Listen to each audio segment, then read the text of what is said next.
This time last year, the madness began, and we went on to a Champions League glory. Can we do it again? All right. Here we go, back again on the other side of the coin. Welcome back to the other side of the coin, ladies and gentlemen. Champions League is upon us again, and here we are. Here we are doing a preview. It's a match against Lille. It's not the same Lille.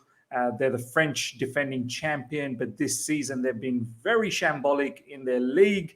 They've lost a couple of key players, I believe. They've lost their manager, and they don't look the same. However, having said that, though, they've topped their Champions League group stage, though. They were first.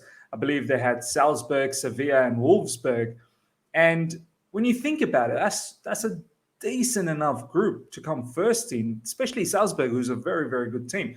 So, look, we shouldn't be taking this lightly, but at the same time, it's not a hidden secret that we are the strong favorites here and they're the underdogs. But you be complacent, and us, we struggle to our way to get Club World Cup glory. So we can't be taking them lightly. They've got a couple of really, really interesting players. I want to just quickly show that before we get into the press conference and team analysis. I don't want to dwell too much on the press conference. It was all about Romelu Lukaku and whatnot. And, we all know what the conversation is at the moment over there.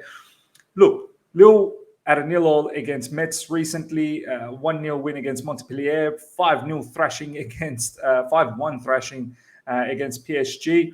Let's have a quick look at the table. Lille are at 11th position at the moment, ladies and gentlemen. 36 points, 25 games played, 9 wins, 9 draws.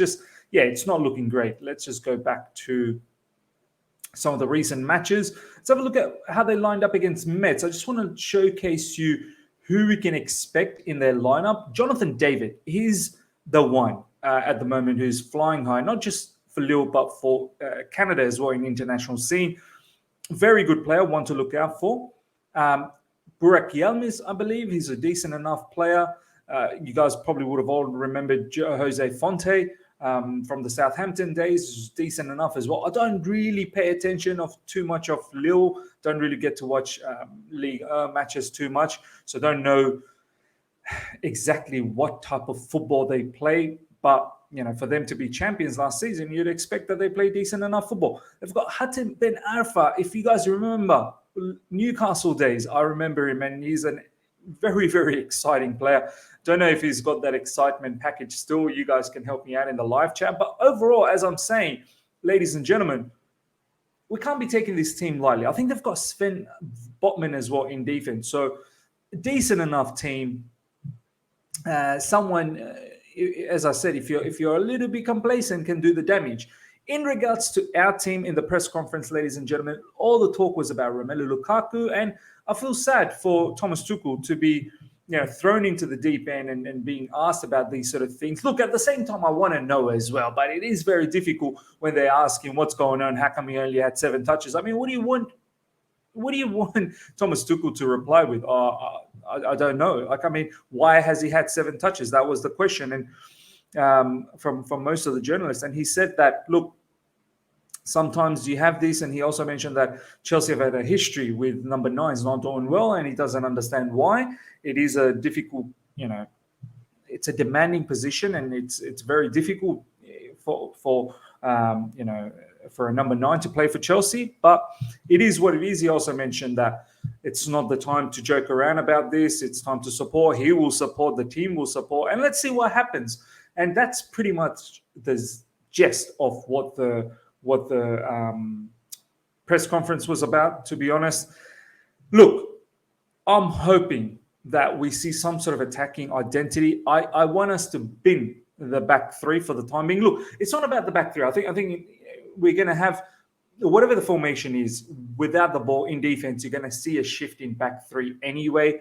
But basically what I'm trying to say is that I don't want to see 3 defenders. I'd rather have another extra attacking personnel as opposed to talking to the formation. Let's get straight into the formation, ladies and gentlemen. Sorry, to the lineup right now. I think this is where we're going to have most of our conversation. As I said, important game. The away leg and all that in Champions League don't matter anymore. They've scrapped the away goal situation. So I'm not really sure exactly how Lille's going to set up here. They could be very defensive and try and do a job at their home. They could try and make it very difficult for us and see if they can try and hit on the counter. I think their coach kind of alluded on that Chelsea leaves a lot of gap in defense because we are so attacking.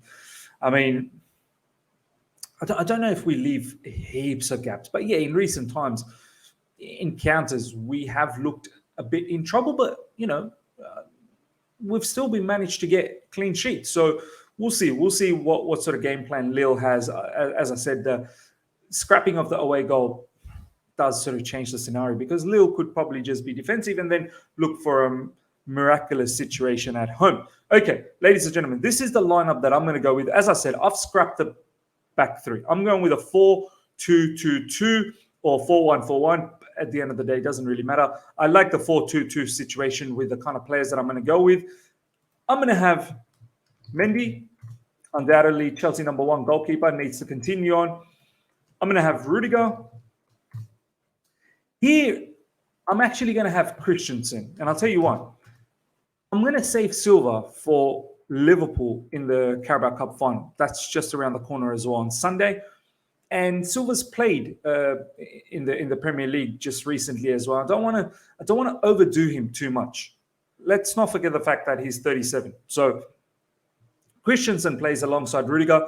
You might ask who's going to be in the right back. Aspie is back training, but I don't think he's going to be able to start. That's just my personal view. From an injuries point of view, I think Thomas Tuchel said that Aspie's back in training. Hudson-Odoi is still suffering from the injury. Mason Mount is back, but this game is a bit too early. Maybe against Liverpool, he'll be there. And besides that, it's Reece James and Chilwell that's still injured. I'm going to have Chalobah here, ladies and gentlemen. I think he can do a job in the right back position. And the reason for this is without the ball at times, you may see a back three.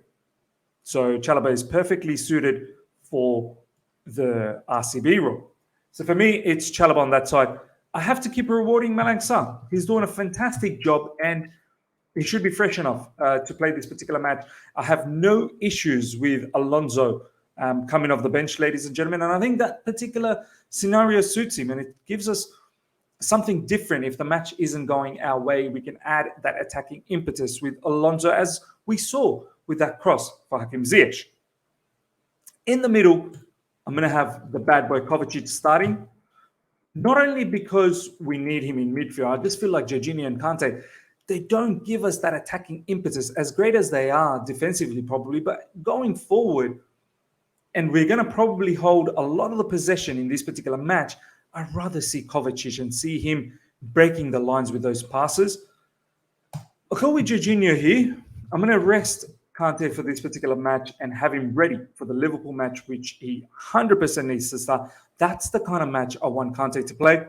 Up front, you're going to have to play Hakim Ziyech. He is undoubtedly the best attacker that we have at the moment, the attacker that's informed, the attacker that's looking to do some sort of damage. So for me, Hakim Ziyech undoubtedly starts.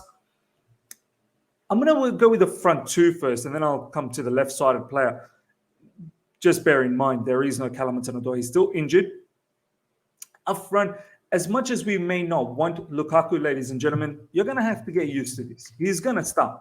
He's going to start. And Thomas Tuchel said it in the press conference. He's part of the solution. He's not the issue. He's part of the solution. So he's going to start. So let's not even debate about this. I want Kai Havertz right next to him. I really do. Some of you may say Timo Werner, and maybe he may get an opportunity, possibly off the bench because there is 5 substitutions. I want to continue with Kai Havertz, and I don't want to see Kai Havertz in the left wing. I want to see him close to Lukaku, maybe as a second striker or as a left-sided inside forward. I think that gets the best out of Havertz. He can even roam around in these sort of areas at times as a cam, but next to Romelu Lukaku, I think this is a perfect opportunity. I want to see Havertz and Lukaku link up. Let's see what happens there. On the left side, you can have Timo Werner, but since we've already gone with Havertz and Lukaku, I don't know if I also want to have Timo as well. And I don't think Timo is an out-and-out winger. He probably would have like to play in that Havertz position. I'm going to give Pulisic another chance. All the Pulisic fans out there, the Americans out there specifically, you always complain that he doesn't get consistent enough of game time. Well, here it is. He's going to get another game time.